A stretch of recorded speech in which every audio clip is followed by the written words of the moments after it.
अस्सलाम वालेकुम राजा साहब, बहुत बहुत शुक्रिया आपके वक्त के लिए। राजा साहब, मेरे बड़े सादा से सवालात हैं आपसे और स्टूडेंट्स का मुकदमा लेकर मैं आपके डोर को नॉक कर रहा हूं।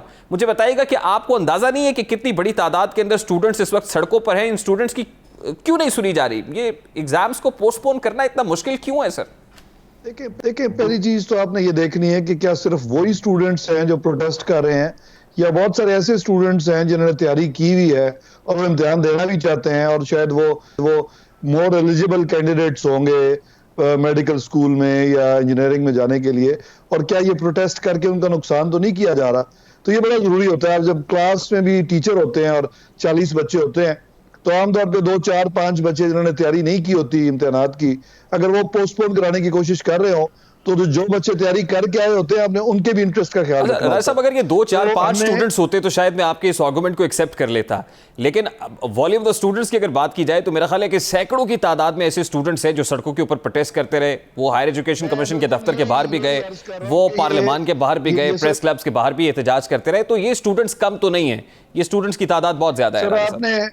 आपने परसेंटेज देखनी है ना, मैं आपको 40 में से 5 कह रहा हूं। अगर ये लाखों में से कुछ सैकड़ों हैं तो यही रेशियो बनती है ना प्रोटेस्टर्स की। अगर आप स्टूडेंट्स जो है वो इम्तिहान देने वाले लाखों की तादाद में है और 1000 भी प्रोटेस्ट कर रहे हैं तो व्हाट डज दैट मीन? अच्छा राय साहब, अगर हम उनके आर्गुमेंट को देखें तो आर्गुमेंट कितना स्ट्रांग है? सबसे पहले तो ये जो स्मार्ट सिलेबस की बात हुकूमत कर रही है कि syllabus is very much smart, तो ये स्मार्ट कैसे है, ये तो समझाइए सर। देखें, इस स्मार्ट सिलेबस की बात करने से पहले जरूरी है ये समझना कि इम्तिहान लेने की वजह क्या है। आखिर किसी को शौक तो नहीं है इम्तिहान लेने का। बेसिकली वजह ये होती है कि डिफरेंशिएट किया जा सके कि कौन से स्टूडेंट्स के ज्यादा मार्क्स आएंगे, कौन से के दरमियाने आएंगे और कौन से लो मार्क्स लेंगे, ताकि जो ज्यादा मार्क्स जिनके आते हैं उनको मेरिट पे दाखिले दिए जा सकें मेडिकल स्कूल्स में या अच्छे कॉलेजेस में। और ऑब्वियसली जितने भी स्टूडेंट्स यहाँ पे मौजूद हैं उन तमाम के साथ बराबर के ही प्रॉब्लम्स मोर और लेस आए हैं। अगर क्लासेस बंद थी कोविड की वजह से, घर लोग बैठे हुए थे, तो सभी घर बैठे हुए थे ना। ये तो नहीं था कि इन पर्टिकुलर स्टूडेंट्स जो हड़ताल कर रहे हैं इनको मौका नहीं मिला और बाकियों को मिल गया जो हड़ताल नहीं कर रहे। तो आपने बेसिकली देखना है। राय साहब, let me make it very clear कि ये जो स्टूडेंट्स प्रोटेस्ट कर रहे हैं ना, अगर उनके बारे में इंप्रेशन ये है कि ये नालायक स्टूडेंट्स हैं, ये पढ़ना नहीं चाहते, एग्जाम में अपीयर नहीं होना चाहते, तो मेरा ख्याल है कि ये तासुर सरीन गलत है। क्योंकि हमारे पास बहुत सारे ऐसे मार्कशीट्स अवेलेबल है स्टूडेंट्स की कि जिन्होंने 90% प्लस मार्क्स स्कोर किए हैं और वो एलिजिबल स्टूडेंट्स हैं, अच्छे स्टूडेंट्स हैं। सिर्फ उनको डर ये है कि कहीं उनके वो जो रिप्यूट है ऑलरेडी वो क्रेडिबिलिटी ना कहीं जाती रहे। देखें, जो बाकी जो लोग स्टूडेंट इम्तिहान दे, मेरा ख्याल है जिन लोगों के 90% ग्रेड्स है ना, उनको बिला खौफो खतर सिर्फ 3 मज़ामीन है। अव्वल तो उसकी तैयारी उन्होंने की भी होगी। आमतौर पर अच्छे स्टूडेंट्स कभी घर बैठ के ही पढ़ते हैं और पढ़ भी लेते हैं, क्लासेस कम भी हो तो doesn't really matter to them. क्योंकि मुझे खुद पता है, मैं कोई ज्यादा अरसा नहीं हुआ, जब मैं भी ज्यादा तो हो गया, खैर 20 साल से ज्यादा हो गया, लेकिन जब आप तैयारी करके गए हों और आपको पता हो कि आपकी तैयारी, तो ये तो एक argument, I don't buy that. देखिए आप although you are very much young, 20 साल हो गए, हमें नहीं लगता कि वैसे 20 साल हो गए हैं आपको, यू लुक वेरी यंग।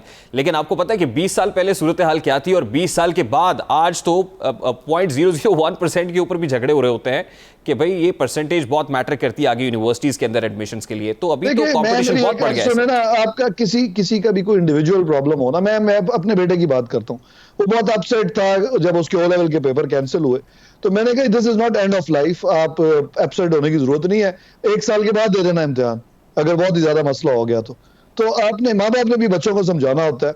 और ये कोई बच्चे जो है किसी कोई मरीख से तो आए नहीं, हमारे ही बच्चे हैं, मेरे अपने बच्चों का लॉस हुआ है।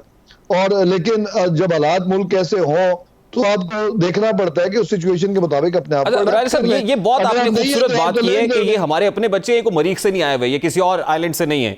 तो देखिए कि ये स्टूडेंट्स सड़कों पर, इन पर लाठीचार्ज होता रहा है। अभी भी कुछ स्टूडेंट्स ऐसे हैं जो अंडर पुलिस कस्टडी हैं, इस्लामाबाद पुलिस ने उनको गिरफ्तार किया है। तो ये क्यों हो रहा है सर? मतलब पाकिस्तान तहरीक इंसाफ ने तो सिखाया था कि हक कैसे मांगा जाता है और कैसे धरने दिए जाते हैं, एहतजाज किए जाते हैं।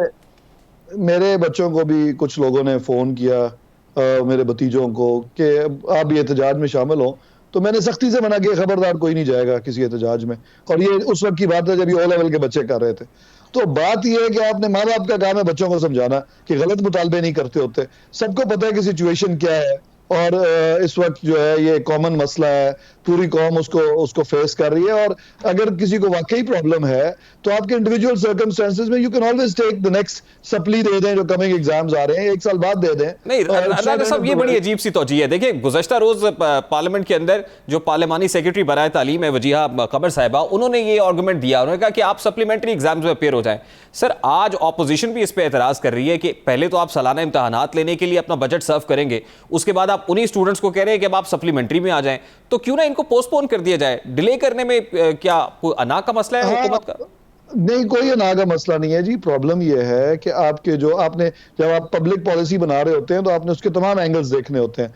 जो एकेडमिक, जब हमने पोस्टपोन करने की एक दफा बात भी की कि अगर करने पड़ गए तो कर देंगे, तो एक बहुत बड़ा एहतजाज सामने ये आया कि जी एकेडमिक ईयर्स लेट हो जाएंगे, यूनिवर्सिटीज के, प्राइवेट के भी और सरकारी के भी। और जब एकेडमिक ईयर्स लेट हो जाएंगे तो ऑलरेडी वो बहुत बड़े फाइनेंशियल कंस्ट्रेंट्स का शिकार है। एकेडमिक ईयर टाइम पे शुरू नहीं होगा, they won't be able to pay their professors, तो उनको भी इन टाइम स्टार्ट करना है। और अगर लेट होगा तो फिर अगले साल से ओवरलैपिंग भी आ जाएगी, तो उनके भी मसाइल थे। और ऑलरेडी ये आपको पता है कि इस मौसम में इम्तिहान नहीं होते, इम्तिहान तो पहले होने थे। ऑलरेडी हमने इनके कहने पे ही लेट किए। जब मेरे पास स्टूडेंट्स पहली दफा आए तो उनकी ये डिमांड थी कि जी जुलाई में हो जाए तो we will be all right. तो मैंने ये आर्ग्यू किया इनका केस उसकी मीटिंग में एनसीओसी की कि जितना लेट हो सकता है इतना किया जाए और एंड ऑफ जुलाई की तरफ ले जाए। तो तब ये एंड ऑफ जुलाई में आए हैं। तो जब एंड ऑफ जुलाई आ गया, कहते अगस्त में ले जाओ, अगस्त में जाएंगे तो नवंबर में ले जाओ। जिसने तैयार होना था, मेरा ख्याल है कि आमतौर पे 1.5-2 माह बहुत होते हैं फाइनल टचेस देने के लिए, तैयारी करने के लिए। राय साहब, देखें ना, आप खुद बाहर से पढ़ के आए हैं, आप देखते हैं इंटरनेशनली क्या हो रहा है। अगर कोविड की वजह से क्राइसिस आया है, लोग अंडर सीरियस मेंटल ट्रॉमा भी हैं, प्रेशर में भी हैं, लोगों ने अपने बहुत से करीबी लोगों को खोया है, तो इतने प्रेशर के अंदर अगर वो कुछ कह रहे हैं तो ये तो हो सकता था कि आप उनको बैठ के सुन लें। अपने बच्चे हैं तो इनको बिठा के समझाया भी जा सकता था, इनके साथ एक कंसेंसस डेवलप किया जा सकता था, लेकिन इनसे तो किसी ने बात करने की कोशिश ही नहीं की। जी, इनका तो मुझे नहीं पता जो अभी एहतजाज कर रहे हैं, क्योंकि ज़ाहिर ऑब्वियसली जिस जगह पे कर रहे हैं उन्होंने ही इनसे करना है ना। जो जब लाहौर में कर रहे थे तो मैं फौरी तौर पे गवर्नर हाउस पहुंच गया था। वहां पे इंटरमीडिएट के और मैट्रिक के स्टूडेंट्स भी थे, उनके पूरे ग्रुप्स थे, और वो ए लेवल वाले भी थे उन दिनों में। नहीं, देखिए जो ओ लेवल वाले स्टूडेंट्स हैं ना सर, वो कैम्ब्रिज के सिस्टम को फॉलो करते हैं, लेकिन ये तो बेचारे लोअर मिडिल क्लास के स्टूडेंट्स हैं सर। इनकी तो उस तरह से सुनी भी नहीं जाती जैसे आप उन लोगों की बात कर रहे हैं। हमारे यहाँ तो प्रिविलेज क्लास की साइड सुनी जाती है। हमने तो उनकी भी नहीं सुनी। उन्होंने भी बड़े सिफारिशें कराई कि लेट कर हमें प्रेडिक्टिव ग्रेड दे दो, ये दे दो। अब देखिए सर, अब जो स्मार्ट सिलेबस की बात मैं बार बार कर रहा हूं, देखिए जो लाजमी मज़ामीन है, जो मैंडेटरी हैं, उनके एग्जाम्स लेने हैं, इख्तियारी अलहदा रख दिया आपने, लेकिन स्मार्ट सिलेबस के अंदर जो आपके इख्तियारी मज़ामीन थे उसके 10% वेटेज कम की थी। जो मैंडेटरी आपके सब्जेक्ट्स है उसके अंदर जो है वो सिर्फ 10% है, और जो इख्तियारी है उसमें 40% है सर। मेरा ख्याल है अब just for the sake of argument you are missing the point. The point is कि जो जितना ये पूरा लॉट अपेयर हो रहा है, इनके पास इक्वली अपॉर्चुनिटी है ना, इनका आपस में मुआवजा करना है। मेरा ख्याल है अगर सबको पास भी कर दिया जाए तो कोई अर्ज नहीं, लेकिन जो मार्क्स हैं उनकी तो हमने तय करना है ना कि किसको ज्यादा मार्क्स मिल रहे हैं, किसने जाना है मेडिकल कॉलेज में या नहीं जाना। अगर एक लाइक स्टूडेंट की, अच्छा चले राजा साहब, इसका भी वैसे मेरा ख्याल है आप पोल क्रिएट करके देख लें कि कितने ऐसे स्टूडेंट्स हैं जो एग्जाम में अपीयर होना चाहते हैं और कितने ऐसे जो नहीं होना चाहते हैं। मेरा ख्याल है कि इस पे भी आपको कोई पोल करना चाहिए और फिर आपको पता चलेगा कि कितने स्टूडेंट्स हैं एक्चुअली। अगर सबको एक्चुअली ये अपॉर्चुनिटी मिल जाए कि इम्तिहान ना देना पड़े, तो ज़ाहिर बच्चे तो बच्चे ही होते हैं, सभी की कोशिश होगी कि ना ही देने पड़े, लेकिन उसका फिर तरीका कोई बता दे। उसमें एंड में जो टॉप 10% होंगे जिनको उम्मीद है कि हमने किसी अच्छे कॉलेज में जाना है, वो शायद कहेंगे कि नहीं ज्यादती हो रही है। सर मेरा ख्याल है इस पे सारे स्टेक होल्डर्स को एक बार फिर बैठ जाना चाहिए। हमारी रिक्वेस्ट है, हम 10 बरसा आपसे रिक्वेस्ट कर रहे हैं सर कि एक बहुत बड़ी opposition. There have been enough deliberations। कल इम्तिहान शुरू हो रहे हैं, जिसने नहीं देने वो 3 महीने बाद दे दे, और we will try to make sure कि वो सप्ली को भी उनको कोई डिस्क्रिमिनेट ना किया जाए जो सप्ली दें। ये मेरा ख्याल है दिस इज द बेस्ट। तो फिर आप उसको सप्लीमेंट्री एग्जाम्स ही कहेंगे सर? लास्टली मुझे बताएं कि वो सप्लीमेंट्री ही होंगे या आप जैसे कह रहे थे कि 2 साइकिल्स में उसको डिस्ट्रीब्यूट कर लिया जाए? उसका नाम सेकंड साइकिल रखने में कोई हर्ज नहीं है। I can talk to the federal minister about that. और अगर वो, और मैंने पहले भी ये पहले भी सजेशन दी थी, और ये कोई बड़ा बात नहीं है कि उसका नाम आप सेकंड साइकिल रखते हैं। What's the big deal? Cambridge भी तो एक साइकिल जून में करता है, एक नवंबर में करता है। बहुत सारे लोग जो जून में नहीं दे सके वो नवंबर में दे रहे हैं। What's the big deal? नहीं, this makes quite a sense. इसका मतलब है कि आप इस पे अगर बात कर लेते हैं, कन्विंस करते हैं फेडरल मिनिस्टर को, और सारे सूबों के जो वज़राए तालीम है वो बैठ के एनसीओसी के प्लेटफॉर्म पे कंसेंसस डेवलप कर लेते हैं, तो मेरा ख्याल है कि ये तो बीच की राय इख्तियार की जा सकती है। ये मैंने, आप बिलीव करें कि इसको कई दफा आर्ग्यू किया तमाम, क्योंकि तमाम प्रोविंसेस के मिनिस्टर्स होते हैं, उन्होंने बायन नहीं की मेरी बात को उस वक्त। अगर उस वक्त बायन की होती तो ये शायद सड़कों पे कोई आता भी ना।